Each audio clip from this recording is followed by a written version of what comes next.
அனைவருக்கும் வணக்கம். இப்போ சமீப காலமாக ஒரு குற்றம் நிகழ்ந்து கொண்டிருக்கிறது. அது என்னன்னு பார்த்தீங்கன்னா, உங்கள் ஃப்ரெண்ட்ஸ் கிட்டேருந்து உங்கள் வாட்ஸ்அப்லையோ டெலகிராம்லையோ ஒரு ஹாய் அப்படின்னு ஒரு மெசேஜ் வரும்.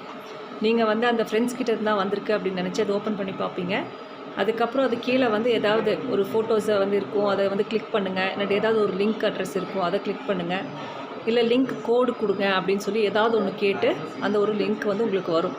ஸோ ஃப்ரெண்டு தான் அனுப்பியிருக்காருன்னு நினச்சி நீங்கள் அந்த லிங்க்கை ஓப்பன் பண்ணி பார்த்தீங்கன்னா, இமீடியட்டாக உங்கள் வாட்ஸ்அப்போ அல்லது டெலகிராம் அக்கௌண்ட்டோ ஹேக் ஆகிடும்.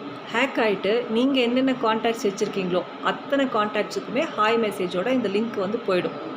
ஸோ உங்களோட ஃப்ரெண்ட்ஸ் என்ன நினைப்பாங்கன்னா, நீங்கள் தான் அனுப்பியிருக்கீங்க, உங்கள் ஃபோன்லேருந்து தான் எங்களுக்கு ஹாய் மெசேஜ் வந்திருக்கு, நீங்கள் தான் ஏதோ ஒரு ஃபோட்டோஸ் அனுப்பியிருக்கீங்க, ஏதோ ஒரு விஷயம் அனுப்பியிருக்கீங்க, நம்ம ஓப்பன் பண்ணி பார்க்கலாம் அப்படின்னு நினச்சிட்டு, அதுவும் ஃப்ரெண்டோட தானே அப்படின்னு நினச்சி அவங்க லிங்க் ஓப்பன் பண்ணுவாங்க. அப்போ யார் அந்த லிங்க்கை டச் பண்ணுறாங்களோ இமீடியட்டாக அவங்களுடைய வாட்ஸ்அப் அக்கௌண்ட்டோ அல்லது டெலகிராம் அக்கௌண்ட்டோ இமீடியட்டாக ஹேக் ஆகி அவங்க வேறு இந்த ஃப்ராட்ஸ்டரோட கண்ட்ரோலுக்கு அந்த இது போயிடுது, அது சோஷியல் மீடியா போயிடுது.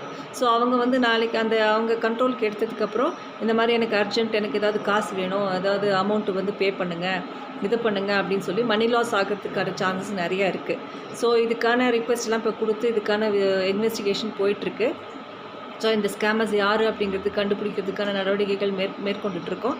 பட் நம்ம எதுவுமே ப்ரிவென்ஷன் இஸ் பெட்டர் தேன் க்யூர்னு சொல்லுவாங்க. ஸோ அந்த யாருன்னு கண்டுபிடிச்சி நம்ம ஏதாவது ஏமாந்து பணம் லாஸ்ட் ஆனதுக்கப்புறம் ஒரு அக்யூஸ்டு தேடி அலையிறதுக்கு பதிலாக நம்ம முன்னாடியே விழிப்புணர்வாக இருந்துட்டால் இந்த ஒரு க்ரைமைவே நம்ம தவிர்த்திட முடியும். ஸோ இது மாதிரியான குற்றங்கள் இப்போ இந்த 2 நாளாக நமக்கு புகார் வந்துகிட்டே இருக்குது. அதனால் எல்லா பொதுமக்களுக்கும் நான் என்ன சொல்கிறேன் அப்படின்னு பார்த்தீங்கன்னா, தயவு செஞ்சு ஏதாவது ஃப்ரெண்டுக்கிட்டேருந்து ஹாய் மெசேஜ் வருது, ஏதாவது டவுன்லோட் பண்ணுங்கள், ஏதாவது கிளிக் பண்ணுங்கள் அப்படின்னு லிங்க் வந்ததுன்னா அதை அவாய்ட் பண்ணிவிடுங்க.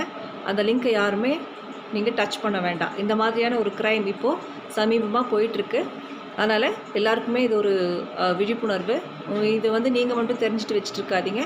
இதை பார்த்த உடனே எல்லா உங்கள் நண்பர்கள், உங்களுடைய சொந்தக்காரங்க, அக்கம் பக்கம் எல்லாருக்குமே தெரிவிங்க. நீங்கள் ஒன்ஸ் நீங்கள் தொட்டாச்சுன்னா, உங்கள் ஹேக் ஆகிடுச்சுன்னா உங்கள் அத்தனை ஃப்ரெண்ட்ஸுக்குமே அந்த ஹாய் மெசேஜ் போயிடும். அப்போ எல்லாருமே நீங்கள் தான் அந்த மெசேஜ் அனுப்பியிருக்கீங்கன்னு நினச்சி அது ஓப்பன் பண்ணிடுவாங்க. ஸோ அதனால் அப்படி ஹேக் ஆகிடுச்சுன்னா உங்கள் வாட்ஸ்அப்போ அல்லது இன்ஸ்டாகிராமையோ டெலகிராமையோ யாராவது வேறு ஒருத்தர் கண்ட்ரோல் எடுத்துட்டாங்கன்னா, அவங்க எங்களுக்கு ரொம்ப எமர்ஜென்சி, ஒரு பணம் கொடுங்க, ஒரு இதுக்கு காசு வேணும் அப்படின்னு உங்கள் நண்பர்கிட்ட கேட்டு பணம் பறிப்பதற்கான வாய்ப்புகள் அதிகம் உண்டு. அதனால் இது கொஞ்சம் விழிப்புணர்வாக பார்த்து நடந்துக்கங்கன்னு சொல்லி அந்த